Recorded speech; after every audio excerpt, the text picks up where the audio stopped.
नमस्कार मित्रांनो, मी मराठी माणूस प्रदीप. अनेक जण म्हटले की याच्यावरती बोला बोला बोला. आता बोलायला आलोय तर नीट जरा बघा एकदा व्यवस्थित काय बोलतोय किंवा काय महत्वाचं आहे आपल्याला आणि काय केलं पाहिजे.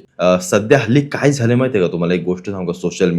सोशल मीडियावरती वल्गॅरिटी कंटेंट किंवा तुमचा निगेटिव्ह कंटेंट या सगळ्या गोष्टी फार मोठ्या प्रमाणामध्ये चालतात.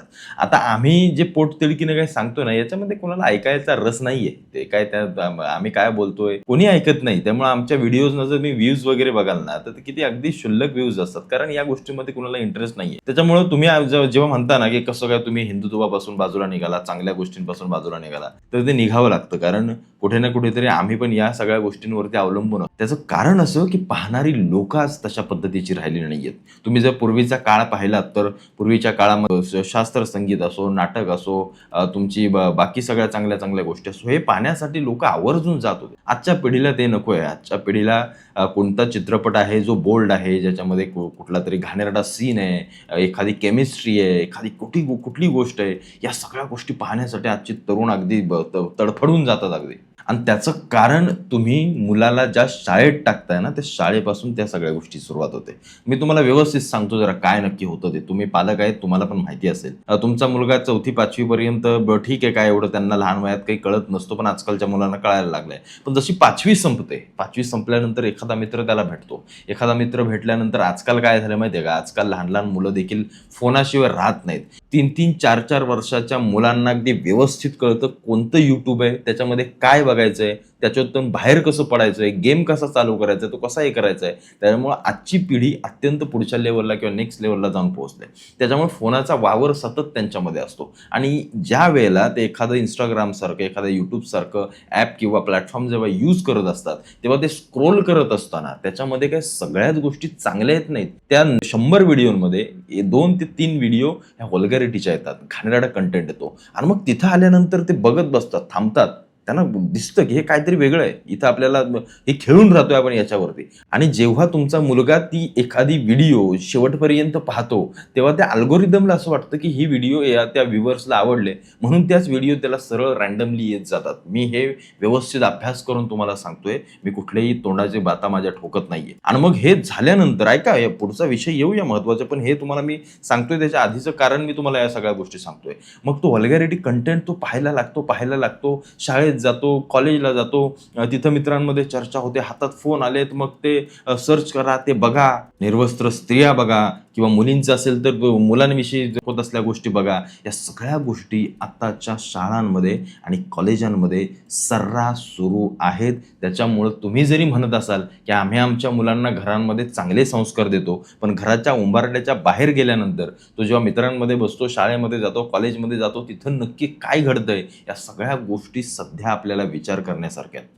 मग त्या शाळा कॉलेजांमध्ये लागलेली ही जी काही सवय आहे किंवा हे पाहण्याचं जे काही त्यांना एक सवय लागली, ती सतत सवय त्यांना या अशा निगेटिव्ह कंटेंटकडे, अशा वल्गॅरिटी कंटेंटकडे वळवते. आणि मग हे जे असे लोक उभे राहतात, जे हातामध्ये आजकाल माईक घ्यायला लागलेत, 4-5 लोक, पेड लोक असतात ना, ती गोळवायची आणि मग त्यांना सांगत बसायचं, इकडं तिकडून जे कॅमेरे मारायचे, मग युट्यूबवरती एखादं चॅनल काढायचे. त्यांच्या या 1-2 तासाच्या व्हिडिओजना किंवा त्या एवढ्या लॉंग फॉर्मला बऱ्यापैकी 1-2-3 मिलियन व्ह्यूज गेले तरी, नाही म्हटलं तरी एका शोचे 10 ते 15 लाख रुपये मिळतात.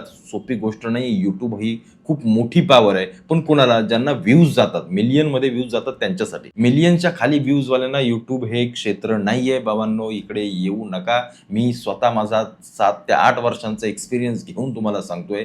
तुम्ही जर टॉपला काहीतरी काम करत असाल आणि जर टॉपला काहीतरी काम करायचं आहे, तर तुम्हाला निगेटिव्ह वल्गॅरिटी कंटेंटमध्येच घुसावं लागेल. आणि मग त्याच्यात घुसायचं आहे तुम्हाला, तर मग कधी ना कधीतरी अशा कानाखाली खाण्याची हिंमत ठेवावी लागेल. हा एक ट्रेंड बनलाय. ट्रेंड कशामुळे बनलाय? व्ह्यूजमुळे बनलाय. हे व्ह्यूजमुळे सगळ्या गोष्टी येतोय. समय रैनाचा शो आला, बरोबर की नाही? त्या समय रैनाच्या शोला व्ह्यूज का जाऊ लागल्या? कारण जे आपली मुलं किंवा आपलं जो काही व्ह्यूअर्स आहे, जो समजतोय की आम्ही यार कॉलेजमध्ये गेल्यानंतर अशा गप्पा मारतो आणि एकदम घाणेरडं बोलतो, आपण गेल्यानंतर असे विषय आपल्या चर्चेमध्ये असतात. मग तेच विषय जर आम्हाला ऑन द कॅमेरा पाहायला मिळत आहेत, म्हणजे डायरेक्ट समोर टीव्हीवरती किंवा मोबाईल फोनवरती पाहायला मिळत आहेत, जिथं मोठे मोठे ऍक्टर, जिथं मोठे मोठे म्हणजे या व्ह्यूअर्सच्या नजरेमध्ये जे मोठे युट्यूबर आहेत, जे क्रिएटर आहेत, ते अशा पद्धतीच्या गोष्टी करतायत. मग ते अशा पद्धतीच्या गोष्टी करतायत, मग पाहायला मजा येते. मग त्यांना 50 मिलियन 60 मिलियन मध्ये व्ह्यूज जातात आणि मग त्याचे करोडो रुपये त्यांना मिळतात. त्यांना त्यांचा पैसा त्यांना मिळत असतो. आणि मग एकदा फेम मिळाली, मोठं काहीतरी नाव झालं, की मीडिया अटेन्शन येतं. बघा समय रैनाची स्टोरी घ्या ना तुम्ही. तो ज्या पद्धतीने या सगळ्या गोष्टींमध्ये उतरला, नंतर त्याला पोलिसांनी मध्ये सगळं प्रकरण झालं. तो मध्ये 1 वर्ष तणावात गेला. काल ज्यानं जी व्हिडिओ बनवली त्या सगळ्या याच्यामध्ये त्याने कुणाकुणाला काय काय बोललं ते सगळं बोललं ते बोललंच. त्याच्यानंतर परत त्या शिव्या, परत त्या सगळ्या गोष्टी आणि त्याला लोकांनी यावेळेला मात्र डोक्यावरती घेतला. कारण काय कमबॅक केलाय, काय त्यानं येऊन सांगितलंय, काय त्यानं आम्हा तरुणांना प्रेरित केलंय, या सगळ्या गोष्टी सांगणारी आजची पिढी. त्यांना हे 370ची बिर्याणी काय खायला घातली आणि त्या मुलीने तिकडे जाऊन काय त्या डेड बॉडी सोबत काय केलं आणि काय नाही केलं याच्याशी काही घेणं देणं नाही. ही काही एवढी मोठी गोष्ट नाहीये. तो प्रणित मोरे रोज हातामध्ये माईक घेऊन काय काय बोलतो आणि त्याच्या शोला जाणारी ती बोलणारी लोक किती घाणेरड्या विचारांची असतात, कारण तो शोच त्या पद्धतीचा आहे. इथं जाऊन बोलायचं काय, तिथं फक्त स्त्रियांच्या शरीरावरती बोलायचंय, तिथं फक्त जाऊन सेक्स आणि या बाकी सगळ्या गोष्टींवरती बिनधास्तपणे बोलायचंय, न लाजता बोलायचंय. मग ते कुठला व्हिडिओ टाकल्यानंतर कोण बघते, 5वीतला मुलगा बघतोय, 1लीतला बघतोय, 6वीतला बघतोय. आजकाल म्हातारे म्हातारे घरातली लोक सगळी या सगळ्या गोष्टी पाहू लागल्यात. वल्गॅरिटी कंटेंट हा काय फक्त त्या एका विशिष्ट व्यक्तीमुळेच झालेला नाहीये, पाहणारे तेवढे आहेत ना. एक गोष्ट लक्षात घ्या, त्याने जर एखादी व्हिडिओ टाकली तर त्याला जर 2-3 मिलियन व्ह्यूज जात असतील तर ही पाहणारे लोकांची मानसिकता काय आहे. त्याच्यामध्ये आपण फक्त तरुण तरुण म्हणतोय, तरुणच आहे का? जरा करा बघू, त्या चॅनलचा अभ्यास करा. त्या युट्यूबवरती कोण व्हिडिओ पाहतंय, कोणत्या वयोगटातली लोक पाहतात, कुठून पाहतात, या सगळ्या गोष्टींची डिटेल असते. जरा नीट बघा कोण पाहतंय, कुठून पाहतंय. एक गोष्ट तुम्हाला सांगतो, अमेरिकेमधून हे सगळे प्लॅटफॉर्म बाहेर निघाले किंवा देशाच्या बाहेरून हे सगळे प्लॅटफॉर्म इथं आले.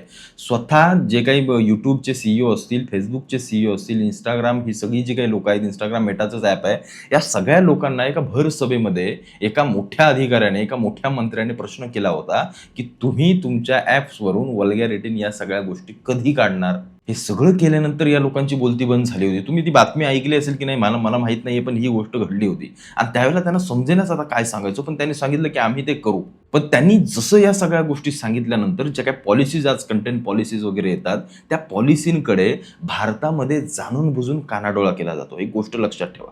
आणि त्याचं सगळ्यात महत्त्वाचं कारण काय आहे माहिती आहे का? डेटामधून जे समोर आलंय त्याचं सगळ्यात महत्त्वाचं कारण भारतातल्या तरुणांची प्रोडक्टिव्हिटी संपवायची, त्यांना सोशल मीडिया या सगळ्या गोष्टींमध्ये गुंतवून ठेवायचं. आज तुम्ही आम्ही काय पाहतोय, आज आपल्या सोसायटीमध्ये, आपल्या समाजामध्ये काय निर्माण झालंय, तुझे किती रे फॉलोअर आहेत, तुला नक्की कोण फॉलोअर करतं रे, तुझी स्टोरी नक्की काय रे. सतत सतत आणि सतत 24 तास आपल्या मुलांच्या डोक्यामध्ये सोशल मीडिया सोडून दुसरा कोणताही विचार नाही. आणि हेच या बाहेरच्या पाश्चात्य देशांना पाहिजे की इंडियासारखा देश हा प्रोडक्टिव्हिटी संपून जाईल आणि तो फक्त बाहेरच्या देशांवरती म्हणजे आपल्या देशांवरती अवलंबून राहील. त्याची अवलंबताच हे आपलं सगळ्यात मोठं साधन आहे किंवा हे आपलं सगळ्यात मोठं शस्त्र आहे जे आपण इंडियाच्या विरोधात कधी उघडू शकतो. आज मला विचार करा, सोशल मीडिया प्लॅटफॉर्म जर सगळे संपले, तुम्ही असं म्हणताय की आपण भारतीय निर्माण करू, आपण असं करू तसं करू, त्या दर्जाचे आपण निर्माण नाही करू शकत.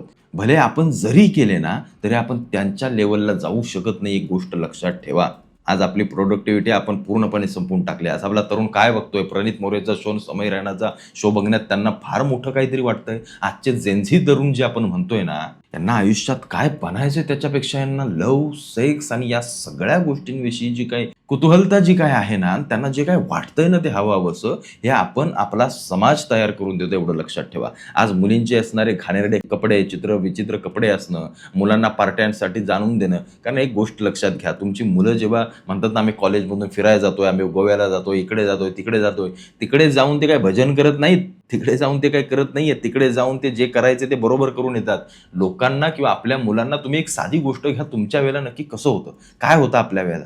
आपल्या वेळेला या सगळ्या गोष्टी नव्हत्या असं काही नव्हतं, पण त्या सगळ्या गोष्टींना काहीतरी मर्यादा होत्या. आज त्या सगळ्या मर्यादा ओलांडलेल्या आहेत. आजच्या तरुणांना असं वाटतं की आम्हाला फार मोठं स्वातंत्र्य आहे आणि मग आम्ही काहीही करू, मग आम्ही काहीही बोलू, आम्हाला काही फरक पडत नाही. त्या मुलानं जे काही वाक्य वापरलं की आम्ही 370 दिल्यानंतर म्हणजे बिर्याणी का, म्हणजे ते आता बोलण्याची ते काही इच्छा होत नाहीये. ती मुलगी एकीकडे बोलते, बरं हा मुलाचा अकाउंट वगैरे त्यानं सस्पेंड केलं, त्याच्यावरती सगळे तुटून पडतायत, त्या मुलीचे मात्र फॉलोअर्स वाढतायत. म्हणजे ही जी हवस आहे ना, मुलगी म्हटल्यानंतर किंवा स्त्री म्हटल्यानंतर जे आपल्या भारतीय लोकांमध्ये जे काय असं उफाळून येतं ना, ते मला समजत नाही नक्की काय होतं आपल्या लोकांना. हे संपवायचं असेल तर आपल्या सोसायटीमधून, आपल्या समाजामधून, तर या अशा लोकांना बंदच केलं पाहिजे कायमस्वरूपी. पाहणं बंद करा. ती लोक मोठी कधी होणार जेव्हा तुम्ही पाहणार तेव्हा. मी त्याला त्या प्रणित मोरेला आणि ती कोण कोण आहेत ना, मला त्यांना काय बोलायचंच नाहीये. त्यांनी काय माईक घेऊन ते काय बोलतायत त्यांना बोलू द्या. काय फरक, आपण काय करणार आहे मला सांगा तुम्ही. तुम्ही जर त्यांना 3-3, 4-4 मिलियन म्हणजे 40-40, 50-50 लाख लोक जर एका वेळेला तुम्ही त्यांना पाहत असाल, तर ते लोक अजून एक स्टेप पुढेच जाणार ना, की काय मागे येणार. त्यांना माहिती आहे अजून आपल्याला काहीतरी चांगलं दिलं पाहिजे तेव्हा अजून पाहतील. कारण तुम्ही पाहणार तेव्हा त्यांना लाखो रुपये त्यांच्या अकाउंटमध्ये येणार आहेत, एवढी गोष्ट लक्षात ठेवा. त्यांच्या शोज ना, चित्रपटाचे ते काय तुमचं ॲडव्हर्टाईज करण्यासाठी हरामखोर या अभिनेत्री आणि ह्या सगळे लोक जातात. लाजा वाटल्या पाहिजेत तुम्हाला, थोड्याशा लाजा वाटल्या पाहिजेत. या सगळ्या लोकांना खतपाणी घालणारा आहे कोण? अरे आपलाच समाज आहे, ज्यांना आपण आदर्श मानतोय तेच जाऊन तिथं बसतायत. बरं, हा प्रणित मोरे किंवा हे आदर्श आहेत आजच्या तरुणांचे, आदर्श आहेत. फॉलोज करतात म्हणजे तुम्ही, मला हा व्यक्ती आवडतो, मला हे व्यक्तीचे विचार आवडतात म्हणून तेवढे लोक तुम्हाला फॉलो करतात, असं त्याचा संबंध होतो. मग यांना फॉलो करणारे हे मिलियन्स, लाखो मधली लोक आहेत, सगळी ही आहेत नक्की कोण? सिस्टम बदलायची, सिस्टम नाही बदलू शकत. या आपण भ्रष्टाचाराच्या गोष्टी करतोय, सरकारला दोषी ठरवतोय. अरे माणूस म्हणून आधी आपण बदलतोय का एकदा याचा विचार करा. आपण किती मनातून बदललोय, आपलं परिवर्तन नक्की किती झालंय, या सगळ्या गोष्टींकडे आधी लक्ष दिलं पाहिजे. आजची पिढी संघर्ष करणारी नाहीये बाबांनो. आजची पिढी इथून येणाऱ्या पुढच्या पिढ्या ह्या संघर्ष करू शकत नाहीत. आणि एक गोष्ट लक्षात घ्या, भारत देश तोपर्यंत मोठं राष्ट्र बनू शकत नाही जोपर्यंत आपल्या लोकांमध्ये प्रोडक्टिव्हिटी, आपल्या तरुणांमध्ये काहीतरी निर्माण करण्याची क्षमता येत नाहीये, तोपर्यंत काही होऊ शकत नाही. आपले तरुण जर या सगळ्या गोष्टी पाहण्यात आणि या सगळ्या गोष्टी करण्यात व्यस्त असतील तर मग अवघड आहे. कारण आज काय झालं माहितीये का, सोशल मीडियावरती मी कसं दिसतोय, मी कसा आहे, मला कोण फॉलो करतोय, मी काय करतोय, या सगळ्या गोष्टींमध्ये संपूर्ण तरुण अडकून पडलाय. त्याच्यामुळे तुम्ही एकदा विचार करा या विषयाचा. कारण मला जे वाटलं मी ते तुम्हाला सांगितलं. कारण या विषयांवरती आता बोलायचा इंटरेस्ट नाहीये, कारण लोक पाहत नाहीत. आपण मस्त प्रवचन देतो, वाटतं आपल्याला की सांगावं लोकांना, पण लोक ऐकण्याच्या मूडमध्ये नाही आहेत. लोकांना तसेच सगळं चालतं, घाणेरडे शब्द, घाणेरडे भाष्य. आजकाल म्हणजे सांगा ना मला, महाराष्ट्रामध्ये असं कधी घडू नये, पण घडलं. महाराष्ट्रामध्ये आज बिहार करून टाकलाय. काय बाया नाचतायत, काय धिंगाणा सगळा चाललाय.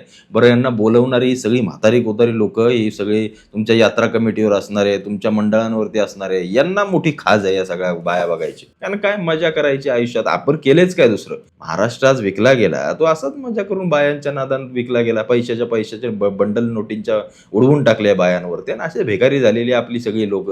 कुठले उद्योजक तयार करता हो तुम्ही, कुठले उद्योजक तयार करता? मी म्हणतो की या असली सगळी मजा ही गुजराती मारवाडी पण घेतात, पण धंदा, बिझनेस, पैसा, या सगळ्या गोष्टींकडे त्यांचं लक्ष असतं. किती पैसा उडवायचा आहे, किती ठेवायचा आहे, या सगळ्या गोष्टींचा. आपला गेला म्हणजे पार अगदी बायकोच्या गळ्यातलं सोनं नाणं, घरदार सगळं, अगदी जमीन जुमला सगळा फुकूनच येतो डायरेक्ट तिकडं. हे असली परिस्थिती आपल्या समाजाची. ज्या गोष्टी करताय तुम्ही, बदलायचं असेल तर फार मोठी झेप घ्यावी लागेल मराठी माणसांना. अख्खा सगळा मराठी माणूस या सगळ्या गोष्टींमध्ये नासवला गेलाय, पूर्णपणे खराब होऊन गेलाय.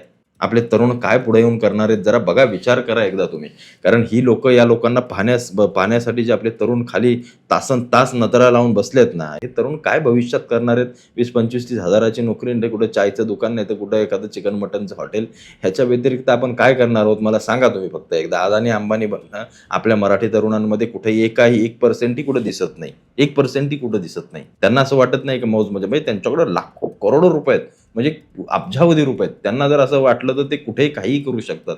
पण झालंय काय, त्यांना ती गोष्ट महत्वाची वाटत नाही. हे जे मोठे मोठे बिझनेसमॅन असतात, या सगळ्या लोकांना ते त्यांचे अकाउंट हे रील बी काय बघत नाहीत. त्यांचं ते सगळं कोण सगळं सांभाळणारी सगळी लोक असतात, त्या मोठ्या मोठ्या हिरोईन्स, नेते बिते, यांचे सगळ्या एजन्सीज असतात ज्या सगळं पाहत असतात. त्यांना ते सोशल मीडिया काही जमत नाही आणि ते तिकडे इंटरेस्ट घेत नाहीत. ते फक्त त्यांच्या कामावरती लक्ष देतात. आणि आपण काय, आपण आपलं नुसतं स्क्रोल करत, एक सकाळी बसला की संध्याकाळ कधी होते समजत नाही. रस्त्यांवरती, गाड्यांमध्ये सतत त्या ट्रेनमध्ये फोन नाही वापरा, नाही असं नाही, टाइमपास करा थोडंफार, पण कुठे ना कुठेतरी त्याच्या मर्यादा असायला हव्या. नाहीतर मग या अशा गोष्टी सोशल मीडिया माध्यमातून तुम्हाला ऐकायला मिळणं हे आजच्या घडीला काही मोठी गोष्ट राहिलेली नाहीये. सहजपणे कोणीही उठतंय आणि काहीही बोलत सुटतंय. बाकी तुम्हाला काय वाटतंय सगळ्या गोष्टीबद्दल मला आवर्जून कळवा.